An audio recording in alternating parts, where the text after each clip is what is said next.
kindliness when you can. Most of us have places where we're suffering, no matter the face we show the world. To set a boundary with those who would choose to abuse us is an act of compassion. A kind look or word is an act of grace.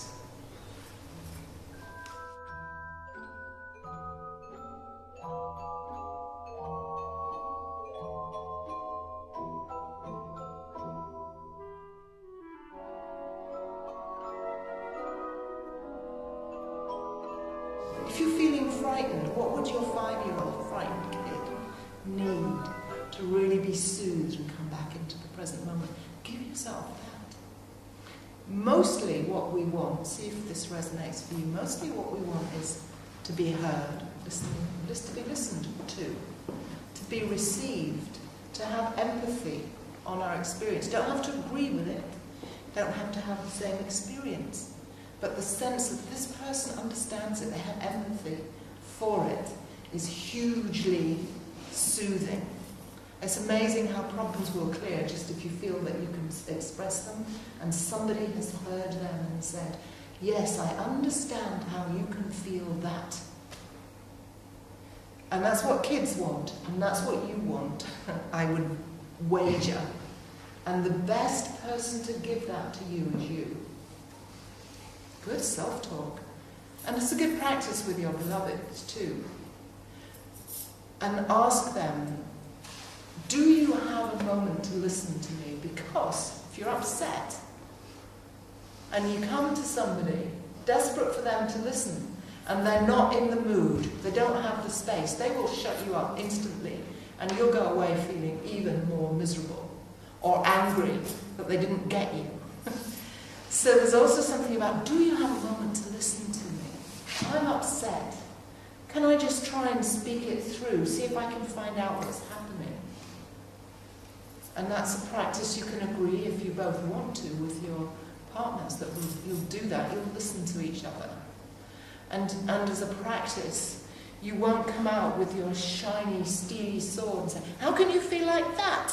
That's a stupid thing to feel. You won't make them wrong for sharing how they feel. And you will try in your sharing not to attack. Because if you start attacking the other person, they are automatically going to have to defend themselves. If they have to defend themselves, automatically their heart's going to close. If their heart closes, you can't get empathy from them. They can't receive you.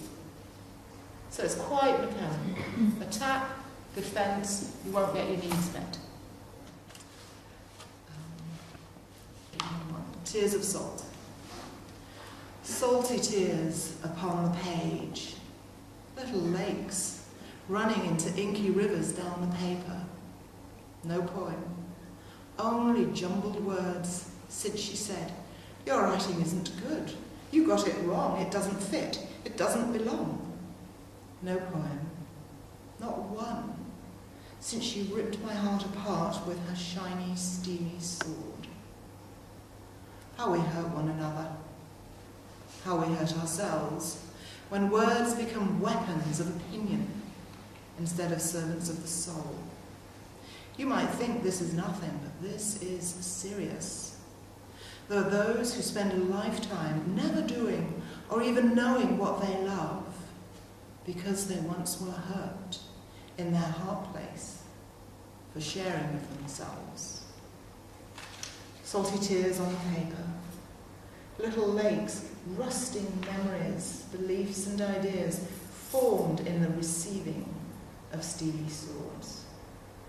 Inky streams of words running down the page, and a poem, yes, a poem, is born.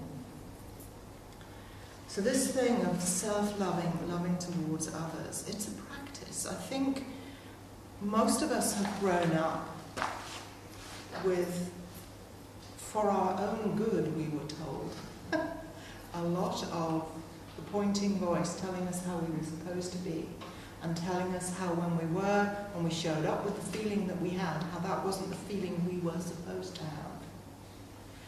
And that creates a subtle sorts of schizophrenia inside. What do I trust? And it's the beginning of where you start to say, I'll trust that authority over myself. Because Mummy and Daddy and teachers said it was like that. If I don't please them, I won't survive. Unless you're little, strong enough to be rebellious. Some people are.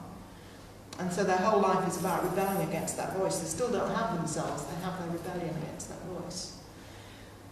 So there's something, I think we all... Is there anybody in here who does not have an internal critical voice that from time to time shows up and tells you what's wrong with you? Right, how you should be different. More, better, less, quiet, more productive, thinner, more athletic, whatever.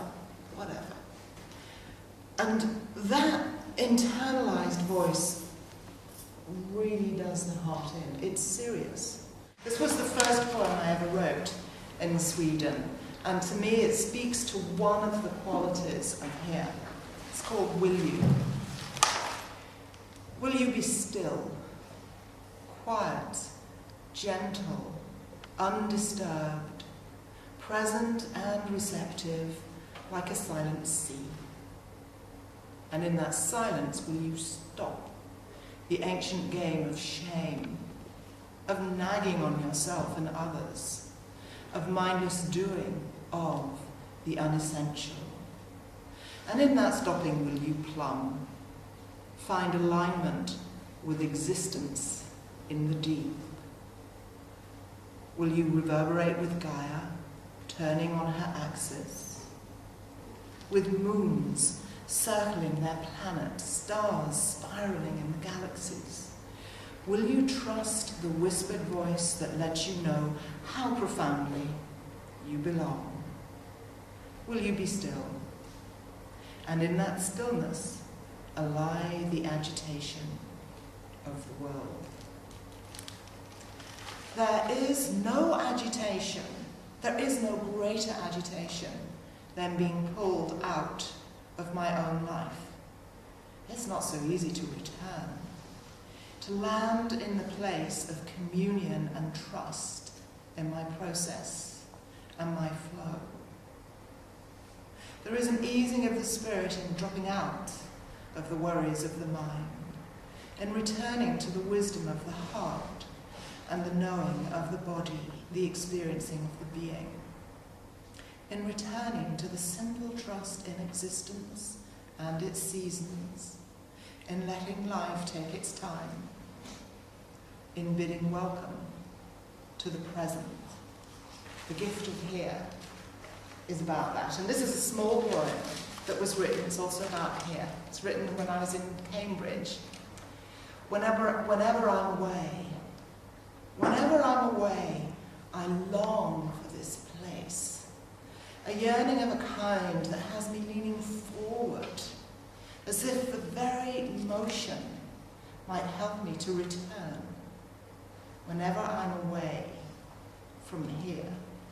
And that was literal. I was walking down the city street and I was like, I'm longing for Sweden. And literally, oh my God. But it isn't just about Sweden. It is about present. It is about being here now, in this moment, that this is all about.